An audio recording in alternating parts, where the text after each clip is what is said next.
ಎಲ್ಲರಿಗೂ ನಮಸ್ಕಾರ. Welcome back to scheme ವಾರ್ತಾ ಕನ್ನಡ ಚಾನೆಲ್. ಇವತ್ತಿನ ವಿಡಿಯೋದಲ್ಲಿ ನಾನು 24ನೇ ಕಂತಿನ ಬಗ್ಗೆ ವಿವರವಾಗಿ ಹೇಳಲು ಇಚ್ಛಿಸ್ತಾ ಇದ್ದೇನೆ. ಯಾಕೆಂತ ಹೇಳಿದ್ರೆ 24ನೇ ಕಂತು ಕೆಲವರಿಗೆ ಬಂದಿದೆ, ಇನ್ನು ಕೆಲವರಿಗೆ ಬಂದಿಲ್ಲ. ಕೆಲವರಿಗೆ ಅಂತ ಹೇಳಿದ್ರೆ ಕೆಲವೇ ಬೆರಳೆಣಿಕೆಯಷ್ಟು ಜನರಿಗೆ ಮಾತ್ರ ಬಂದಿರುವಂತದ್ದು. ಉಳಿದ ಯಾರಿಗೂ ಬಂದಿಲ್ಲ. ಆಲ್ರೆಡಿ ಬಿಡುಗಡೆ ಆಗ್ಲಿಕ್ಕೆ ಸ್ಟಾರ್ಟ್ ಆಗಿದೆ. ಅದರ ಬಗ್ಗೆ 24ನೇ ಕಂತಿನ ಬಗ್ಗೆ ಸಚಿವೆ ಲಕ್ಷ್ಮಿ ಹೆಬ್ಬಾಳ್ಕರ್ ಮೇಡಮ್ ಅವರಿಂದಲೇ ಒಂದು ಗುಡ್ ನ್ಯೂಸ್ ಇದೆ. ಈಗ ಯಾರೆಲ್ಲ ವೆಯ್ಟ್ ಮಾಡ್ತಾ ಇದ್ದೀರೋ ಅವರಿಗೆಲ್ಲರಿಗೂ ಅಕೌಂಟಿಗೆ ಬರುವಂತಹ ಟೈಮ್ ಫಿಕ್ಸ್ ಮಾಡಿ ಆಗಿದೆ. ಇದಕ್ಕಿಂತ ಮೊದಲು 24ನೇ ಕಂತು ಕೆಲವೊಬ್ಬರಿಗೆ ಬಂದಿದೆ ಅಂತ ಹೇಳಿದ್ನಲ್ಲ, ಅದು ಕೇವಲ ಟ್ರಯಲ್ ಮಾಡಿರುವಂತದ್ದು, ಅಂದ್ರೆ ಟೆಸ್ಟಿಂಗ್ ಪರ್ಪಸ್ಗಾಗಿ ಮಾಡಿರುವಂತದ್ದು. ರೆಗ್ಯುಲರ್ ಆಗಿ ಹಣ ಬಿಡುಗಡೆ ಮಾಡುವುದು ಯಾವಾಗ ಎಂದು ಇಂದಿನ ವಿಡಿಯೋದಲ್ಲಿ ತಿಳಿಸ್ತೇನೆ. ಕಂಪ್ಲೀಟ್ ವಿಡಿಯೋ ನೋಡಿ, ದಯವಿಟ್ಟು ಬಿಗಿನಿಂಗ್ ಇಂದ ಎಂಡ್ ತನಕ ನೀವು ಸ್ಕಿಪ್ ಮಾಡದೆ ನೋಡಿ. ಯಾರೆಲ್ಲ ಫಸ್ಟ್ ಟೈಮ್ ನೋಡ್ತಾ ಇದ್ದೀರಾ ದಯವಿಟ್ಟು ಸಬ್ಸ್ಕ್ರೈಬ್ ಮಾಡಿ, ಮತ್ತೊಂದು ಲೈಕ್ ಕೊಡುವ ಮೂಲಕ ಸಪೋರ್ಟ್ ಮಾಡಿ. ನಿನ್ನೆ ಮಾಧ್ಯಮದವರೊಂದಿಗೆ ಮಾತನಾಡಿ ಗೃಹಲಕ್ಷ್ಮಿ ಬಾಕಿ ಕಂತಿನ ಬಗ್ಗೆನೂ ಕೂಡ ಮಾಹಿತಿಯನ್ನ ಕೊಟ್ಟಿದ್ರು. ಅದರಲ್ಲೂ ಫೆಬ್ರವರಿ ಮತ್ತೆ ಮಾರ್ಚಿನ ಹಣ ಕೂಡ ಸರ್ಕಾರದಿಂದ ಬಿಡುಗಡೆ ಆಗದ ಬಗ್ಗೆ ಸದನದಲ್ಲಿ ಅವರು ತಪ್ಪೊಪ್ಪಿಗೆ ಕೂಡ ಮಾಡ್ಕೊಂಡಿದ್ರು. ಅದಕ್ಕೆ ಸಂಬಂಧಪಟ್ಟಂತೆ ಆ 2 ಕಂತುಗಳನ್ನು ಬಿಡುಗಡೆ ಮಾಡ್ತೇವೆ ಅಂತ ಕೂಡ ಹೇಳಿದ್ದಾರೆ. ಆದ್ರೆ ಈಗ ಸದ್ಯಕ್ಕೆ 24ನೇ ಕಂತು ಜಮಾ ಮಾಡುದು ಅಂತ ಕೂಡ ಹೇಳಿದ್ರು. ಅದರ ಪ್ರಕ್ರಿಯೆ ಕೂಡ ಪ್ರಾರಂಭ ಆಗಿದೆ.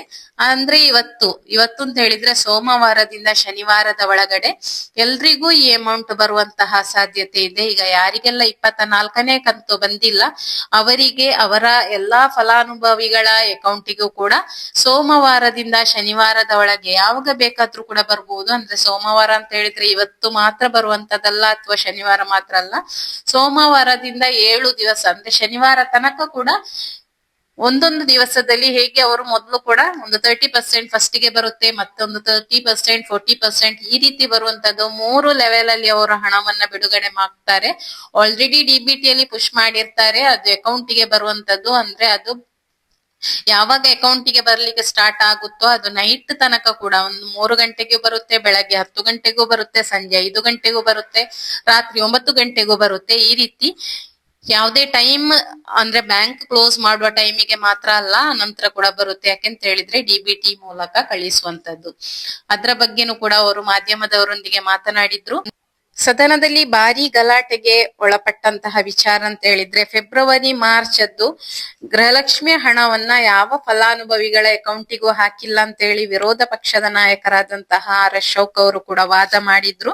ಅದರ ಬೆನ್ನಲ್ಲೇ ಅವರೊಂದು ಹೇಳಿಕೆಯನ್ನ ಕೊಟ್ಟಿದ್ದಾರೆ. ಯಾಕೆಂತ ಹೇಳಿದ್ರೆ ನಾನು ತಿಂಗಳು ವೈಸ್ ಮಾಡುವಂತದಲ್ಲ, ನಾನು ಈ ತಿಂಗಳು ಕೊಟ್ಟಿದ್ದೇನೆ ಅಂದ್ರೆ ಫೆಬ್ರವರಿ ಮಾರ್ಚ್ ಆ ರೀತಿ ಎಲ್ಲ ನಾನು ಕೊಡುವಂತದ್ದು, ನಾನು ಹೇಳುವಂತದ್ದು, ಇವಾಗ ಕೂಡ ಹೇಳುವಂತದ್ದು ನಾನು 24ನೇ ಕಂತು ಅಂತ ಹೇಳಿ ನಾನು ಯಾವುದೇ ಕಾರಣಕ್ಕೂ ಯಾವ ತಿಂಗಳನ್ನು ಕೂಡ ಇಷ್ಟರವರೆಗೆ ಮೆನ್ಷನ್ ಮಾಡಿಲ್ಲ ಅಂತ ಹೇಳಿ ಅವರು ಮಾಧ್ಯಮದವರೊಂದಿಗೆ ಹೇಳಿದ್ರು. ಅದು ಕೂಡ ಸರಿನೇ. ಯಾಕೆಂತ ಹೇಳಿದ್ರೆ ನಾವು ಕೂಡ ಎಲ್ಲೂ ಕೂಡ ಕೇಳಲಿಲ್ಲ ಅವರು ನಾನು ಫೆಬ್ರವರಿ ಹಣ ಹಾಕಿದ್ದೇನೆ, ಮಾರ್ಚ್ ಹಣ ಹಾಕಿದ್ದೇನೆ ಅಂತ ಹೇಳಿರುವಂತದ್ದು.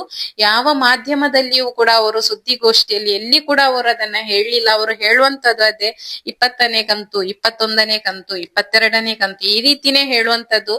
ಅದು ಬಿಟ್ರೆ ಅವರು ತಿಂಗಳನ್ನ ಕೌಂಟ್ ಮಾಡಿ ಹೇಳಿರುವುದು ಎಲ್ಲಿ ಕೂಡ ಪುರಾವೆಗಳೇ ಇಲ್ಲ. ಅವರು ಹೇಳಿಯೂ ಇಲ್ಲ. ಅಂದ್ರೆ ಮಾಧ್ಯಮದಲ್ಲಿಯೂ ಕೂಡ ಅವರು ಖುದ್ದಾಗಿ ಹೇಳಿದ್ರು. ನಾನು ಕೂಡ ಪರ್ಸನಲ್ ಆಗಿ ಹೇಳ್ತಾ ಇದ್ದೇನೆ, ಅವರು ಯಾವುದೇ ರೀತಿಯಲ್ಲಿ ತಿಂಗಳನ್ನ ಕೌಂಟ್ ಮಾಡಿ ಹೇಳಲಿಲ್ಲ. ಅವರು ಕಂತಿನ ಬಗ್ಗೆ ಮಾತ್ರ ಹೇಳುವಂತದ್ದು. ಅಂದ್ರೆ ಈಗ ಸಹ ಹೇಳಿರುವಂತದ್ದು ಅವರು ಫೆಬ್ರವರಿ ಮಾರ್ಚ್ ಅಂತ ಹೇಳಲಿಲ್ಲ. ಅವರು 24ನೇ ಕಂತನ್ನ ಬಿಡುಗಡೆ ಮಾಡ್ತೇವೆ ಆದಷ್ಟು ಬೇಗ ಅಂತ ಹೇಳಿ. ಅದು ಸದನದಲ್ಲಿ ಆದಂತಹ ವಾದದಲ್ಲಿ ಅವರು ಹೇಳಿರುವಂತದ್ದು ಫೆಬ್ರವರಿ ಮಾರ್ಚಿನ ಹಣವನ್ನು ಕೂಡ ನಾವು ತಕ್ಷಣ ಬಿಡುಗಡೆ ಮಾಡ್ತೇವೆ ಅಂತ ಹೇಳಿ. ಅದು ಕೂಡ ಒಟ್ಟಿಗೆ ಮಾಡಿದ್ರೆ ಟೋಟಲ್ 6,000 ಎಲ್ಲರ ಅಕೌಂಟಿಗೆ ಕೂಡ ಬರುವಂತಹ ಚಾನ್ಸಸ್ ಇದೆ. ಅಂದ್ರೆ ಅದು ಕೂಡ ಗವರ್ಮೆಂಟ್ ಗೆ ಒಂದು ಹೊರೆಯೇ. ಯಾಕೆಂತ ಹೇಳಿದ್ರೆ ತಿಂಗಳು ವೈಸ್ 2,000 ಹಾಕಿದ್ರೆ ಅದು ಕೂಡ ಕೋಟಿಗಟ್ಲೆ ಹಣ ಆಗ್ತದೆ. ಆದ್ರೆ ಈಗ ನಾವು 6,000 ಒಟ್ಟಿಗೆ ನಾವು ಹಾಕ್ಬೇಕು ಅಂತ ಹೇಳಿ ಕೂಡ ಯಾವ ಮಹಿಳೆಯರು ಕೂಡ ಕೇಳ್ತಾ ಇಲ್ಲ. ಬಟ್ ವಿರೋಧ ಪಕ್ಷದವರ ವಾದದಲ್ಲಿ ಇರುವಂತದ್ದು ಮಾತ್ರ ಅವರು ಕೇವಲ ಗಲಾಟೆಯನ್ನ ಮಾಡಿದ್ರು ಸದನದಲ್ಲಿ, 2 ಕಂತಿನ ಹಣವನ್ನ ಹಾಕಿಲ್ಲ ಅಂತ ಹೇಳಿ. ಅದಕ್ಕೋಸ್ಕರ ಮಾತ್ರ ಹೇಳುವಂತದ್ದು. ಅಂದ್ರೆ ಗವರ್ಮೆಂಟ್ ಸರಕ ಇಷ್ಟಾದ್ರೂ ಕೊಟ್ಟಿದ್ದಾರೆ. ಬಿಜೆಪಿಯವರು ಇಷ್ಟು ವರ್ಷ ಅಧಿಕಾರಕ್ಕೆ ಬಂದ್ರು ಕೂಡ ಯಾವುದೇ ಜನರಿಗೆ ಉಪಕಾರ ಆಗುವಂತಹ ಯಾವುದೇ ಕೆಲಸ ಮಾಡ್ಲಿಲ್ಲ ಅಂತ ಕೂಡ ಇದರಲ್ಲಿ ವಾದ ಪ್ರತಿವಾದಗಳು ನಡೀತಾ ಇತ್ತು. ಇದು ಕೂಡ ನಿಜ ಅಂತಲೇ ಹೇಳ್ಬಹುದು. ಯಾಕೆಂತ ಹೇಳಿದ್ರೆ ಈಗ PM ಕಿಸಾನ್ ಯೋಜನೆಯಲ್ಲಿ ಕೇವಲ 2,000 ಹಣ 3 ತಿಂಗಳಿಗೊಮ್ಮೆ ಬರುವಂತದ್ದು, ವರ್ಷಕ್ಕೆ 6,000 ಮಾತ್ರ ಬರುದು. ಆದ್ರೆ ಈ 5 ಪಂಚ ಗ್ಯಾರಂಟಿಗಳಲ್ಲಿ ಕೇವಲ ಗೃಹಲಕ್ಷ್ಮಿ ಹಣ ಮಾತ್ರ ಹಾಕುವಂತದಲ್ಲ, ಶಕ್ತಿ ಯೋಜನೆ ಇದೆ.